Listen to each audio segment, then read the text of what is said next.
Hello doctors, let's study the way cardiac currents are getting generated and how the currents propagate all throughout the cardiac structures. So this video is all about genesis and propagation of cardiac currents.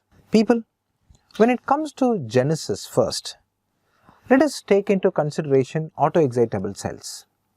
I told you in the previous video itself, heart has got 4 kinds of autoexcitable cells: SA node, AV node, bundle of His and Purkinje fibers. If you look at these autoexcitable cells, they all have one common property, that they have funny channels in them, and with that they could able to generate action potentials on their own. These cells are not dependent on any other cell for its excitation. Alright people, now that's one common property. When it comes to the difference, even though they are all autoexcitable cells, the number of action potentials they produce in 1 minute, 60 seconds for that matter, is going to be different.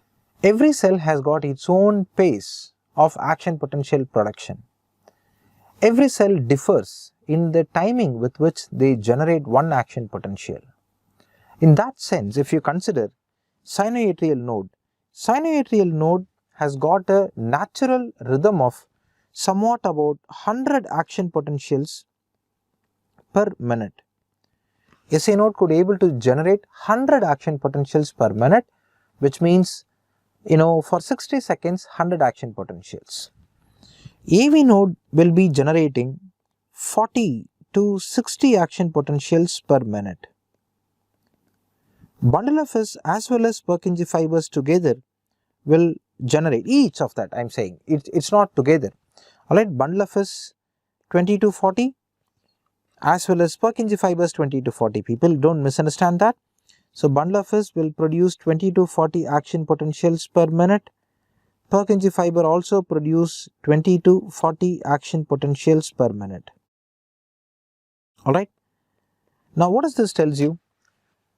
The SA node is the one which has got highest action potential production rate, and each structures are very connected to each other through gap junctions, right? As a consequence, before even a AV node, bundle of His, Purkinje fiber try to produce their action potential on their own, they will be influenced by the current coming from SA node. It is because of this one reason SA node is called as pacemaker. Alright people, pacemaker of the heart is going to be sinoatrial node, and the reason why SA node is called as pacemaker, because it is the SA node which has got highest rate of action potential production. Alright, that's point number 1. Point number 2. SA node's intrinsic rate of action potential production is 100 action potentials per minute. But why heart rate is only 72?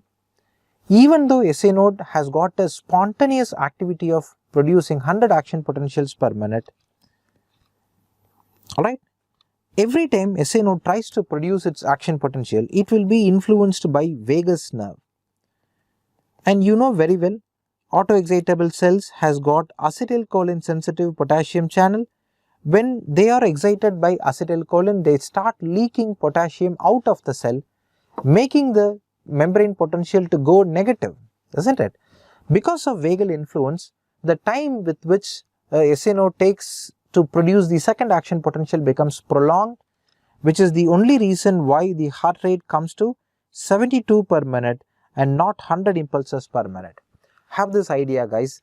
If the question is asked about SA nodal intrinsic, look at the word, intrinsic rate of sinoatrial node, your answer must be 100 impulses per minute. And if the question goes in detail and asks why the natural heart rate is 72 beats per minute, your answer must be vagal influence. With vagus, acetylcholine sensitive potassium channel starts to leak more potassium out of the cell, right? And that brings down the heart rate to 72 impulses per minute guys.